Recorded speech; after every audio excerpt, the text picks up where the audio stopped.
Well, boy, speaking of wiener, the Bob Iger is in the news this week. Hey, Bob Iger's not a wiener. Wait, what? The connection there. Nothing, not at all. You know, if you're going to take a a top 10 corporation in the world type thing and talk about the CEO, I'm not often going to go, hey, come on, that guy's not a wiener. I'm almost always pretty good. Yeah, wiener. Yeah, he's got more than I'll ever have, and his family probably hates him. To be honest with you, but Bob Iger, I'm like, no, come on, he's all right, right? He's one of the good ones. He has to be. In this article, I'm kind of seeing it that way a little bit. Yeah. Anyway, this is big news that has come out within the last couple of days. Set the internet on fire. It has. Everybody's going a little cray-cray. Internet fire event of all time. All time. All right. So Bob Iger sitting down with the expected conference call here in September for, I believe it's Disney's fiscal year end. So they're doing a lot of wrap-up stuff right now. October fiscal start? That's cool. Yeah, I believe so. I believe that's what I've read. So do we. Anyway, so big conference call happening. So he was fielding a lot of questions, including Guardians of the Galaxy and James Gunn and all kinds of crazy stuff. Well, of course, Star Wars would pop up in said discussion. And in this call, Iger was quoted as saying, "You can expect some slowdown," Iger said, "but that doesn't mean we're not going to make films." He pointed to J.J. Abrams' continued work on Episode 9 and Game of Thrones creators David Benioff and D.B. Weiss, their upcoming sagas, as examples of films in the works. Wait a minute. What? What could possibly come to mind immediately? Hold on now. We'll get there. This jives. What's that Boba Fett movie? This jives with early reports that further anthology films, such that were rumored but unannounced, like the Obi-Wan film, and the Boba Fett were axed in the wake of Solo. So he's saying that's not necessarily the case. But anyway, so he made some brief comments and. Now, wait a minute. Okay. There's another one. There's some more missing from there, isn't there? Well, okay, I can get to that real quick. Let's see. He says, "We are just at the point where we're going to start making decisions about what comes next after Episode 9, Iger continued. But I think we're going to be a little bit more careful about volume and timing. And the buck stops here on that. So basically, he's awesome. Basically admitting that, maybe we bit off more than we can chew. We were just doing a little too much, which actually, in my opinion, is kind of refreshing here. This is kind of really Disney's first time coming out since Last Jedi, the divisiveness of Last Jedi and, the box office failure that was Solo. This is the first time they've really come out and kind of claimed any responsibility, really. First time they've publicly admitted taking a breath. Yeah. It's because there was all the rumors and stuff before. He doesn't go real deep in this. No. So, and I know, like Garrick alluded to, the internet is on fire right now about what this means. But it's to me, again, it's, even though it's a very basic comment about, where we're at currently and what has come before. But I like the fact that they're actually taking a little responsibility. He's saying that the buck stops with him. And, we made some missteps. Again, they're not admitting a whole lot. He's not getting into detail there. What do you say about Rian Johnson's trilogy? I'm sorry. I was looking at my Twitter feed and I wasn't listening close enough. Mike, what did he say? What did he say? About Corey, he said what he said. What did he say about that? He said Jack Squat. Jack Swizzle? He failed to mention that one. Huh? Jack J Squat? That one did not come up in the discussion, my friend. Well, no. Hold on. Yeah, right. Disney didn't do a slowdown. We can prove it because everything's perfect. So this is a strategic lie of some sort.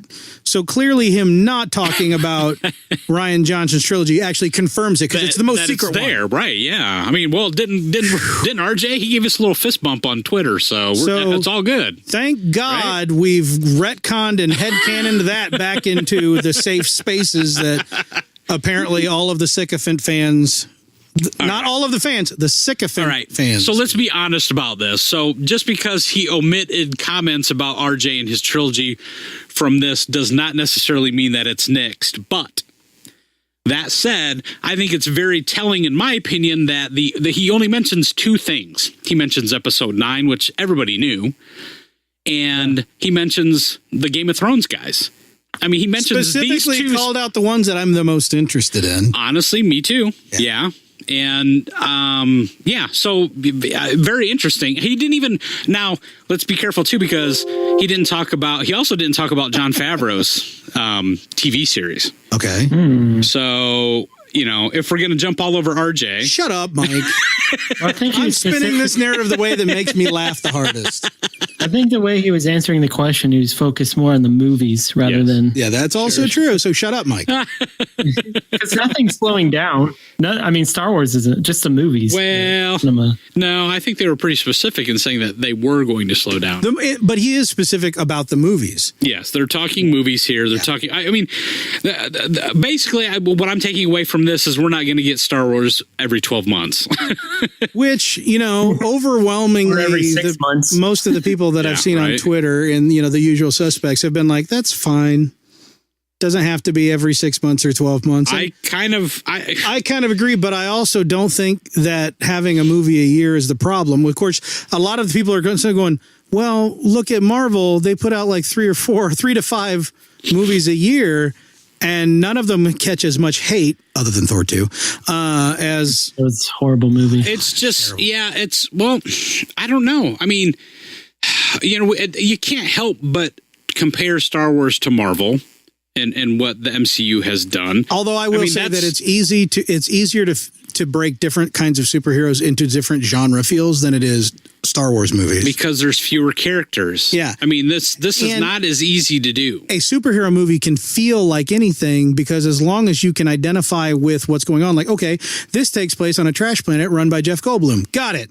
Or this takes place in New York. Got it. From there, you can make it any type of feel, like ridiculous slapstick comedy where Bruce Banner is, doesn't know where he is and he's wearing a t-shirt, or you can make it into a love story. You can do whatever you want with a superhero. When you're doing something that's all science fiction all the time, there's got to be a heavy similarity thread. You've got to keep the feel similar, and it's hard to bend the genre. I don't think it's impossible. I think if they could do it, they'd be some of the best ones. But it's hard to bend that deep of a sci-fi around to make very different style of movies to fill that much of a pipe. So it's not a completely fair comparison, but if you're really into the analytics of what has gone quote wrong end quote or what has not met expectations, I think some of the actual sources of the actual problems can be directly compared to Marvel and say, why is the talent staffing issues happening at Lucasfilm and not at Marvel? Sure. That kind of stuff. Right. Yeah, no, absolutely. And that, in my opinion, really does fall on Kathleen Kennedy. I mean, I feel like I understood what she set out to do. I don't remember what I said back then. I think I wanted caution exercised.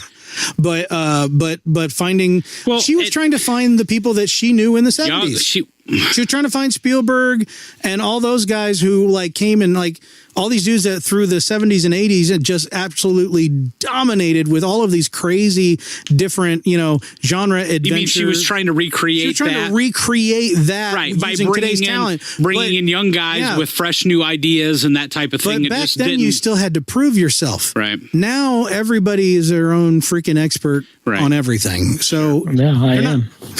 They're not hungry. Well, these filmmakers too. I mean, just kind of expounding on what you're saying. I mean, George Lucas essentially had the problem of creating a special effects company from scratch to be able to tell his story.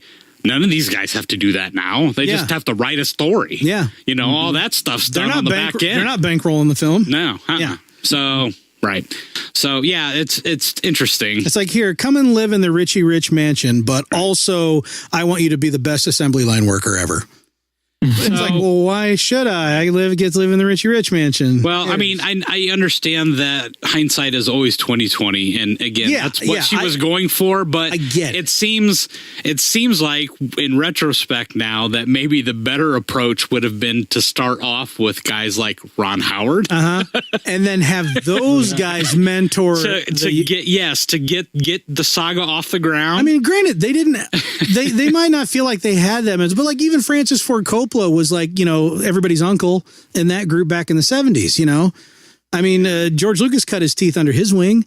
They still had mentors back then. Yeah, right. I think that's probably. I think you're right. I think some other proven people could have been mentors to a new. To be honest with you, I don't think JJ was a bad choice for The Force Awakens. No, I question a lot of the choices he and Kasdan made, but I think that was a logical choice. But I think he created a film that was a good launching pad, but I think good enough launching pad. But I mean, so I guess what I'm saying is if you have like JJ and you have Ron Howard and maybe those guys kind of trade movies and things like that, maybe that could have worked. But Rian Johnson was just too far. This is my opinion. I know there's people that still love that movie, but it was too far of a departure, and tried to do his own thing. I still feel like that movie is a standalone movie. It doesn't even feel like it's part of a larger saga to me. It only did because there were some characters that were in a movie right before that. Right. That's it. Seconds before. As it were. So, but the other thing about the Bob Iger call, he's talking about all these other properties. Like every CEO who's doing that conference call to all the shareholders, right? They spin everything in the best light possible. So even talking about like some of the other things that went on, he avoids saying anything negative. He did. He avoids saying like everything is like, well, we're rebuilding this and we're doing this, blah, blah. And it's not until you get to Star Wars where you hear the record scratch and then Bob Iger's face pauses and you hear his internal monologue going, I bet you're wondering how I got here. Because at that point, he literally is talking about how things did not go as expected, which is not something that he says about any other property. Sure. That he talks about. Like that's one where he literally goes, like you can just reading the text, you can hear him go and then like wipe his forehead before he talks. It's not in the text, but you can hear it. Right. So that is that white handkerchief and just dabs it across his forehead. It's very telling how the pace changed. Well, we refer to the all the chatter online, and you got the apologists and you got the haters, and they're at each other, and I think both extremes try to paint a picture that fits their narrative, and I think as usual the truth lies somewhere in the middle. Obviously they were off to a good start with Force Awakens and Rogue One. I don't think that's really disputable. I mean, those movies rank well with critics and audiences, and they took in a lot of money, but once you hit Last Jedi, things definitely changed. And I don't hear any fans complaining about Solo. I don't either. I don't of all the disagreements and all the anger out there, I don't hear Star Wars fans complaining one iota. The only complaint, and I wouldn't even call it a complaint, is I've talked to somebody who said it was just vanilla. It was just, a normal movie. I've heard, okay. But it was fun. I mean, it was, I think, the plot. The plot wasn't in depth. There was no there's whatever, but it's not bad. The criticisms I've heard actually are coming from people that claim to have not seen the movie. Yeah. You know what I mean? The people that were like, well, Last Jedi sucked, so I'm not even going to watch this movie. And they're, the guys that call it Soilo and all that crap. Okay, yes, and you're an idiot. Yeah, right. But that's the thing. It's like, and that's one of the things I take away from this. Like, even the way Bob Iger talks, nobody's pointing fingers at Last Jedi. Right. Everybody's acting like it's Solo's underperforming fault. But yet all of the analytically minded fans that really get into this, and the ones that aren't just like haters or worshipers, are all going, they chose to release Solo when they did. Yeah. Within the worst possible moment. Worst possible moment between two other gigantic properties, being Deadpool 2 and Avengers. But you gotta ask yourself though why they did that, because they had to have known that going in, that it was going to be up against those things. So, but they did it. They still did it anyway. Did you ever hear about movies that had to get developed because of contract, but they actually didn't want to make that much money on them because it was better to be a financial flop? You ever heard that whole... Yeah, that's the producers, right? Yeah. The producers just kind of satire on that. But the whole concept of like tax write-offs and flops and like, well, this movie's not going to do that well, and if it does this well, then we're going to have to pay out to these, because there's all these target performance things where we're going to pay out points to this group and that group and that group. And it's better off if it just falls dead. I feel like with Solo, they went, you know what? The fans are divided. They're not going to unite. We've spent way too much money on this film. Let's just kick it out the door. I tend to agree. If it is true that, I told you I believe that their fiscal year end is here in September, that would make sense, right? Yeah. Instead of a December release which would be the next fiscal year. Yeah. Write it off this year. Because even as divisive as The Last Jedi was, and as much as it did not perform, it still made money. To its projections, it made enough money to absorb that psychological shareholder type influence. See, and that's kind of, and I think that is a good point. I think that probably played into it if we're correct on the fiscal year end thing. But I also believe if it doesn't fall in the first quarter of the year, which almost no fiscal year ends do, I think we're right about that. Right. Well, I also think a couple of things. First off, despite what people say about The Last Jedi and it being a financial success in quotey fingers, everybody points to how much money it made, but regardless, I still point to the fact that it did not meet expectations. It did not meet projections. It did not meet projections. So, by hundreds of millions of dollars. And we go back to just after that first week, there was a 60% drop off. Which usually, I think what's a success is, like they say, like if you get like less than 40% drop off, that's considered Force good. Awakens was a 30% drop off. This was twice that much, and it completely flopped in China. Yeah. Completely. 100%. So it was out of theaters in 1 week in China. So I think that once that was starting to sink in and they were starting to realize how divisive that movie was, I think that definitely played into it too. And they had to know that some of that backlash was coming. And so I think that also played into, the decision to release Solo in May as opposed to pushing it off. Yes, maybe it could have done a little better, but I think that I think that they were realizing that, there's a shitstorm coming. So I feel like that they were like, let's release it now. Let's get it done. And we have 18 months to wipe the slate clean. I don't think anybody's this brilliant. I certainly am not, because I'm only thinking about it now after the fact. But I would not be totally shocked. I'd be really impressed if someone had said, all right, the Solo movie's not going to blow the doors off anybody, but the fans are at least going to mostly agree on it. So let's kick it out the door because we know we're not going to make our money back on it. Right. Let's kick it out the door to calm the fan fury and the fan divisiveness now. And then, we've got more time where everybody, because if we delayed it till December, we're still talking about then we're still going to be just furious and divided. And there's nothing that's going to bring us all together except maybe a new show. And I really, going back to what you were saying about like the new Clone Wars. That did hit. Going back to what you were saying though about Bob Iger, I kind of appreciate his. Maybe some people think it's too neutral and he's not kind of laying out enough specifics, but I kind of appreciate that because I think he's just kind of, hey, we're admitting some fault, and I love it. I love his vanillaness because if you're a CEO and you're a publicly traded company, you can't. You've got two speeds: vanilla or Slick Willie. Basically, vanilla or I just had his name, Mike Eisner. Right? And nobody liked Mike Eisner. Poor Mike Eisner. Nobody liked him because he seemed disingenuous all the time. I don't actually know enough about him to say either way.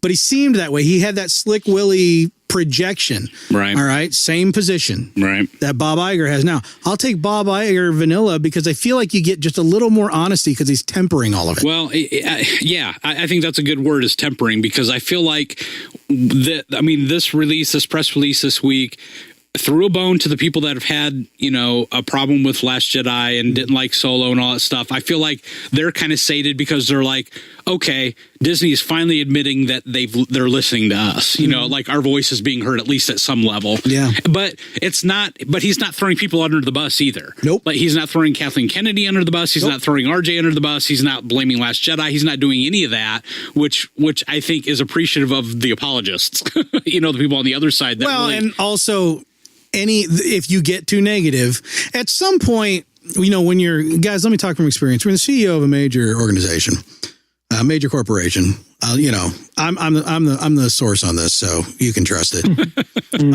But you've got basically spin everything good until something has been clearly happened so bad that you're ignoring it actually is spinning it worse than it actually is. So everything that's good to neutral to a little bit bad, spin good. But once it's gotten so bad that it's like publicly bad and people are angry, if you try to spin that good, no one will ever believe a word you say again. And the share and the stock prices will actually dip as a result of that, because suddenly you're BSing.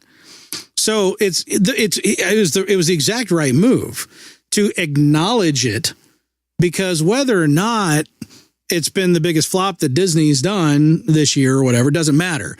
It's right now there's enough public turmoil amongst the fandom that it's like, yep, there's, we are reassessing. We're looking at it. There are things that we're looking at what we've done that we think we can do better. Just those simple words, I think, go a long way. They go a long way for me anyway. Yeah. So, and they should re-release Solo in December.